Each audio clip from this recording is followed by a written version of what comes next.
think at what happens to European left and center-left parties in the post-war period, they begin to sort of be dominated by two different groups. On the one hand, you see a bunch of people within center-left and left parties who sort of accept the accomplishments of the post-war era and think, you know, okay, we've sort of done what we wanted to do, and they set back to sort of manage things, right? To sort of, okay, we've done what we can do, this is a much better world than we had before, and so our job now as left, center-left parties is basically to sort of manage this new world that we have today. And so these were the sort of bureaucrats and managers that came to dominate many socialist and in particular social democratic parties in the post-war period. And then you had an intellectual movement, much stronger in some countries than others, typically associated with the French left and to a lesser degree the Italian left, that moved off into what we now see as a kind of new left direction. These people essentially abandoned the traditional issues that the left had focused on, political issues, economic issues, and turned much more to identity issues, to cultural issues. And then later on, of course, you saw another new left emerge that was very much focused on environmental issues. But these were very different issues from that the left had originally been founded on, and particularly that the social democratic left had sort of defined itself as. And so you begin to see again by the 60s, but definitely by the 70s and later on, that these are the two key groups that you see within the European left, right? A sort of new left on the one hand, and a left that consists primarily of kind of relatively unimaginative, unintellectual sort of bureaucrats and managers. Now, this is not to say that there weren't great achievements made by both of these groups, since obviously I'm critical of both of them, right? It was a great achievement to manage the post-war order, which was the most successful period in European history. It is the first time that the West European part of the continent had stable democracy. It was also the period of the continent's greatest growth and social stability, so managing that was a great accomplishment. Similarly, we saw great strides made in Europe, policy-wise, intellectually, culturally, to integrate new people and new groups into European democratic orders. Great strides made in particular for women. Everybody from Spain to Sweden, these parties focused very much on changing policy to make women's entry into the labor force easier, to make them more equal citizens, to give them some of the benefits that they had long been denied. So these are great accomplishments. The problem is that in particular, when the left stopped focusing very much on how to deal with capitalism, the problems that had originally motivated this movement, of course, didn't disappear, despite the fact that capitalism was stable and productive for the 30 years after the Second World War. That didn't mean that the problems that originally had motivated the socialist movement had disappeared.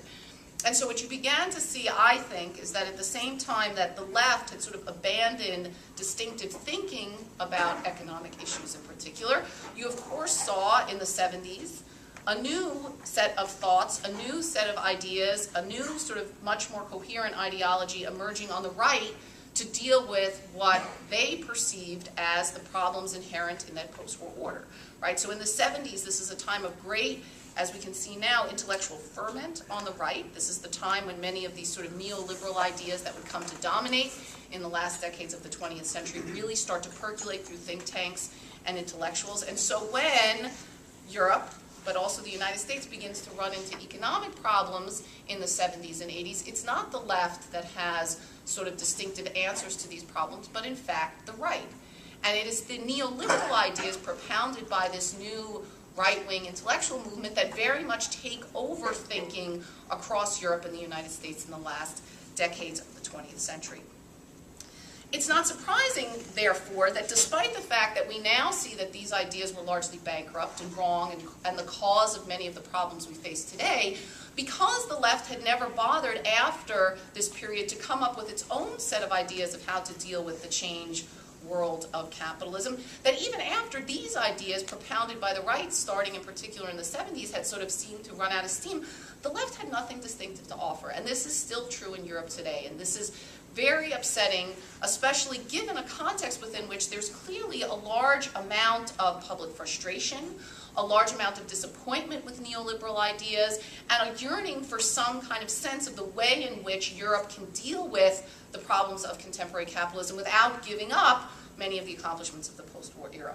And so this has left the left, I think, in a very strange position, right? It was founded on this need to deal with capitalism, to deal with markets. Again, I think the social democratic position in particular was one of acceptance of capitalism combined with a strong recognition of a need to figure out how to sort of tame it. And yet we see a left today largely bereft of any distinctive ideas on how to do that, despite the fact that its main ideological competitor has been largely discredited. This is really truly remarkable and very upsetting, despite the fact that there clearly are people like Robin who are trying to think of some way to give the left a distinctive economic profile today. When I look around, I don't really see one. I think in Europe in particular, this problem of having no distinctive economic response to the crisis has been compounded by the fact that in Europe, socialist parties and social democratic parties have fallen into some of the same problems that the left has had here, which is namely a complete inability to deal with diversity in any forthright or distinctive way. The European left has very much shied away from dealing with the changing demographics of European societies. We mentioned earlier this gaffe that Gordon Brown made, about the woman who he felt was bigoted for bringing up her fears and concerns about immigration. Be that as it may, I don't know what that woman's particular views are. Clearly, the Labour Party needs to have some better way, as does other European socialist parties, of speaking to the fears that many European citizens have about the way their societies are changing. That does not mean giving in to bigotry or prejudice, but it does mean addressing these issues in some forthright way. Very few socialists have been able to do this. This has killed socialist parties across Europe. You can see this in many places. The Dutch Labour Party has essentially imploded over this issue. This is a major problem in Germany. It's a major problem in France. And what's essentially happened is you've seen traditional socialist and social democratic voters drained from parties of the left and being pushed towards populist parties of the right who address these issues in obviously very nasty ways. So I guess my conclusions are somewhat grimmer maybe than Robin's, which is to say that I see the left in Europe in particular, but also in the United States, facing these two major problems, right? Which is to say that it doesn't really have, I think, good, coherent and distinctive answers to the real challenges, again, that particularly European societies face today, which is how to figure out some way to deal with capitalism in a way that generates growth, but also remains true to the desire for social protection, and also to deal with diversity and demographic issues in Europe, which again are perhaps even more important in some ways, simply because they seem to press on voters' minds very directly, and because the left has really just essentially ignored these issues up through the contemporary period.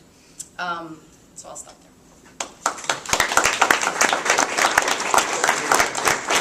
Before I turn to Michael Walzer, there's a wonderful turnout today, and again, thanks very much for that. And it's possible that some of you are not on our email list, which is how we get in touch with folks who are not part of our editorial board about these quarterly meetings.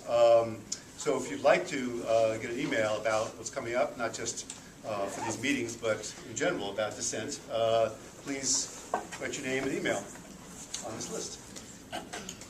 David, here's a pen. Thank you. Mike? Okay. Many of us over the years have tried our hand at describing the good society, or in my case, a good society, since I wrote an article in Dissent objecting to the in that phrase, or even better, a better society. Better is the reformists' key word, where democracy, equality, and solidarity will be the governing principles. Exactly how they will govern and what this better society will look like in detail, that I don't know. And I'm not sure how important it is to design utopias. The more detailed the design, the more skeptical I am. I agreed with all of Robin's proposals. I think we should do exactly what he wants to do, but I confess that's not where my heart is.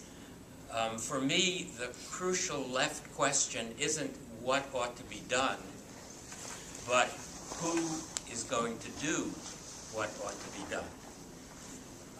And so I am going